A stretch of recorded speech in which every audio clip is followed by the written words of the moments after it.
Hi, everyone. So, as Sharon said, my name's Phil Lewis. I'm the CEO of Titania. So for those of you who don't know who Titania is, we're a security and compliance automation vendor. We focus specifically on vulnerability management rather than threat management. And within that, we specialize further in firewall, router, and switch configuration assessment and software vulnerability assessments. So even though I'm actually a CEO of an automation company, what I want to talk to you today about is more around the mindset that we apply to both security and to compliance. So I'm specifically wanting to talk to you about adopting a zero trust mindset to deliver consistent, sustainable security from PCI DSS compliance. What do I mean by that?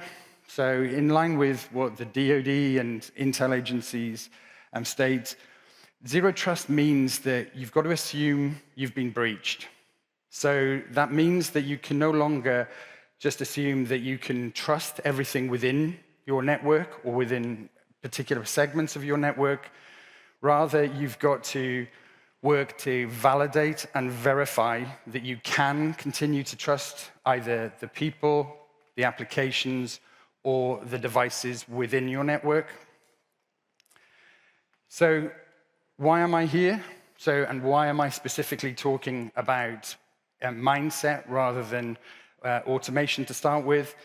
So as we all know, and I know from running businesses, as well as actually my consulting times and auditing days with Deloitte, people rather than technology run businesses. And people have different levels of risk tolerance and therefore risk appetite. And how people actually run those businesses and manage risk dictates how much is invested, where, and in what, to actually mitigate those risks and manage those risks. Titania has worked with hundreds of QSAs, ISAs, GRC, and SOC and NOC teams across the globe. They range from specialist pen test and sort of compliance consultancies right through to some of the largest agencies and critical national infrastructure companies along the lines of telecommunications, utilities, and financial services. So the combination of those two means that we're quite well placed to understand both the complexities of PCI DSS compliance, but also zero trust security best practice. So today, the focus will be on running through best practices in network security, reminding all of us that actually PCI DSS has been leading the way on this for some time. So we'll talk to that. I'll talk specifically to the value of adopting that zero trust mindset and communicating arguably differently to the C-suite and to your board as well as other regulators. I think as an industry, we need to talk more effectively to risk. And we need to take our lead from the threat management companies within vulnerability management, because they've been very adept at actually talking to the board about threats, because business people generally understand the threat more than they certainly do a technical vulnerability. So there are ways and means that we, from vulnerability management, can escalate that communication away from just policy enforcement, away from compliance, to actual attack vectors and how you can reduce down your exposure to those attack vectors through effective security and compliance. So the next focus will be on the challenge. So as you can see, there's a number of stats there. We all know our industry is a significant target for attacks. We all know that the actual cost of breaches that are effective is potentially high and therefore potentially lucrative for those attackers. But we also know that it would be a lot worse if we didn't have PCI DSS already and other compliance standards. That said, there's still significant room for improvement. So the Verizon 2020 payment security report identified that approximately 43.4% of organizations, only 43.4 maintain full compliance with PCI DSS.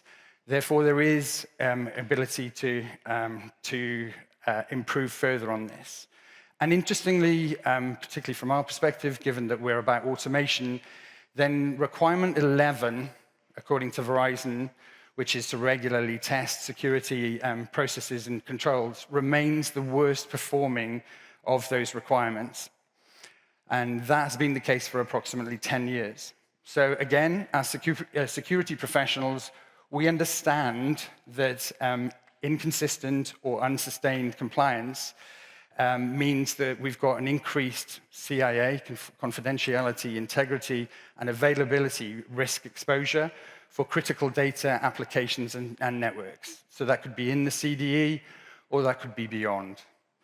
So I feel able to admit this here because we're amongst friends, but I'm very passionate about cyber hygiene and getting cyber hygiene right. It's not something I generally admit at dinner parties, but here I feel comfortable to do that. So what do I mean by that? And how does that also relate back to zero trust? So fundamentally, network segmentation, as PCI DSS mandates around the CDE, is regarded as one of the most effective mitigating controls in security strategies. So focusing in on effective network segmentation, ensuring that within that specific network segment, you're patching away your software vulnerabilities, but you recognize that misconfigurations, particularly in complex devices like routers, switches, and firewalls, they cannot simply be patched away. They need to be found, fixed, so as to close problems that have been potentially introduced by people inadvertently rather than nefariously. So that's a critical part of this, and given the role that routers, switches, and firewalls obviously play in network segmentation, it's increasingly important that we focus in on that to reduce attack surface and attack vectors. So with that in mind, security and compliance teams need continuous visibility of those misconfigurations. They need them prioritized by risk to inform remediation. And increasingly, as we move to a more evidentiary sort of compliance frameworks, those solutions need to actually provide the evidence of how you've justified and assured yourselves, and therefore the regulators and your board and your C-suite, that you are compliant. The problem is that this cannot be done alone by looking at firewalls. So 80% of network traffic is Forrester and Guardicore believe is within the perimeter. So that means you need to be looking at routers and switches as well as your firewalls. So the beauty of doing this is that segmentation doesn't just defend your network from perhaps less sophisticated attacks, arguably the ransomware, which can be equally devastating if you haven't got your cyber hygiene correct. But it also at least slows, if not prevents, more expert and targeted attacks focused on the cardholder data and your IPR. So independent research that across critical national infrastructure, so military, intel, and civilian agencies, telecoms, financial services and utilities, and the leaders within those teams, has identified that actually misconfiguration risk remains largely unidentified and unquantified by the majority of those organizations. The reason I say that is with only 4% of those, with 4% of those organizations, they're the only ones who assess all of their network devices and assess them continuously. So as we know, given the importance of these devices to our network segmentation and the fundamental that role plays in reducing and mitigating risk, this is inherently problematic.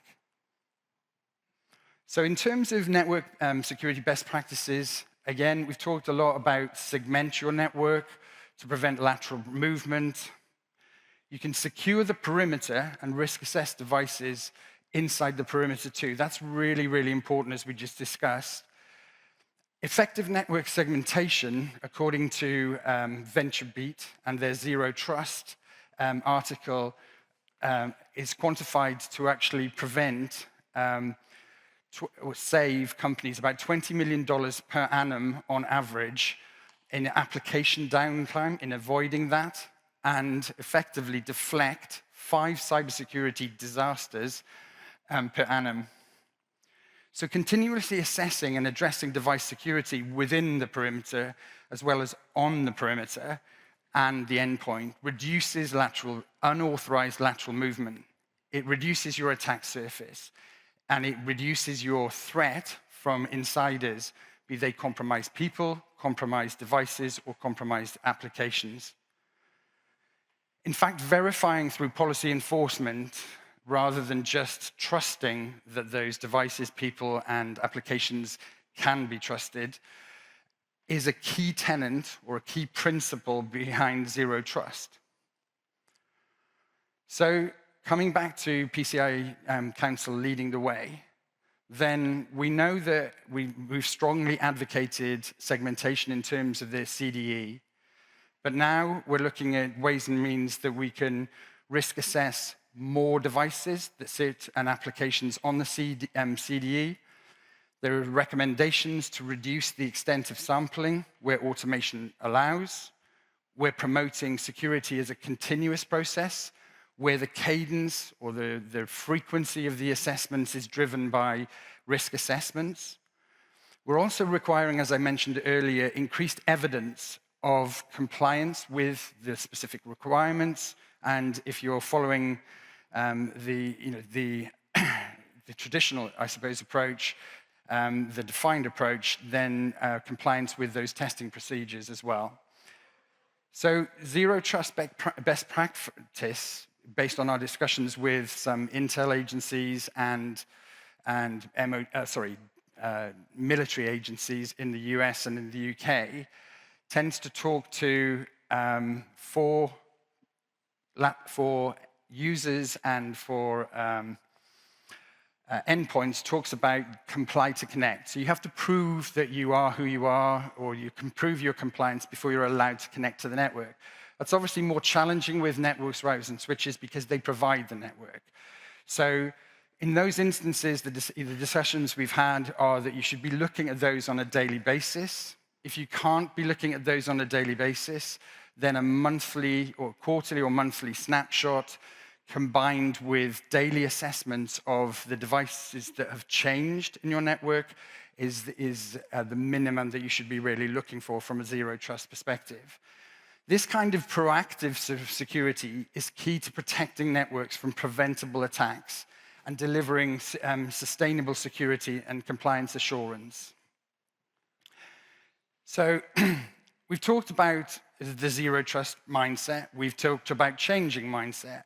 So if we want to move beyond compliance being a tick box assessment, where do we start? How do we actually start that process? So Forrester believe that the DoD, and specifically the NSA, and within the DoD, their Information Assurance Agency, DISA, have developed a Zero Trust framework. And this particular diagram shows that that framework has different levels of maturity, and it defines within each of those levels what requirements you should be looking to achieve effective Zero Trust. The encouraging thing here, and this is why I believe actually the convergence of PCI DSS and Zero Trust is so important to us changing the mindset, is, as you can see highlighted in yellow, in baseline sort of assessments for Zero Trust, they highlight networks are segmented with deny all, permit by exception, and that devices are managed and compliant to IT security policies. So basic stuff, but really effective stuff, as we were saying earlier about mitigating risk and Encouragingly, KPMG, a study there has identified that 80% of commercial organizations also plan to embrace zero trust. And whilst it's very much a mindset, this is where automation and accurate and risk-focused automation combined with that mindset shift will be key in transforming our ability to deliver continuous, effective security from compliance frameworks such as PCI DSS. So we've touched on some of this before. In order to do that, as part of the mindset shift, we need to consider either investing in automation if we haven't done so already, effective automation that is, or assessing actually the automation that we've already invested in and assessing whether it is truly effective, particularly delivering continuous compliance assurance. So legacy solutions are often inaccurate. They don't scale necessarily to deliver that continuously. They're not always adequately risk-focused. So they result in potentially your teams wasting a lot of time investigating false positives. So independent research that I spoke about earlier has again identified that these organizations have identified the need to shift from ad hoc on-demand assessments to continuous assessment of configuration risks, because that's strategically important. It identifies that they validating top configurations, network configurations, is a top 3 priority for their organizations, but they do identify that the inability to effectively prioritize remediation based on risk is the biggest challenge they still face. So in summary, the key takeaways for me is that PCI continues to lead the way in compliance assurance through its continued focus on network segmentation, more formal risk assessments, focusing in on continuous security processes, and the evidentiary piece around compliance, passes as well as sort of failures. So in order to deliver on that sort of security from compliance, we need to not just report on the issues that the risks we found, we need to fix them. And we need to do it continuously, and we need to do it consistently. We've got to do the work.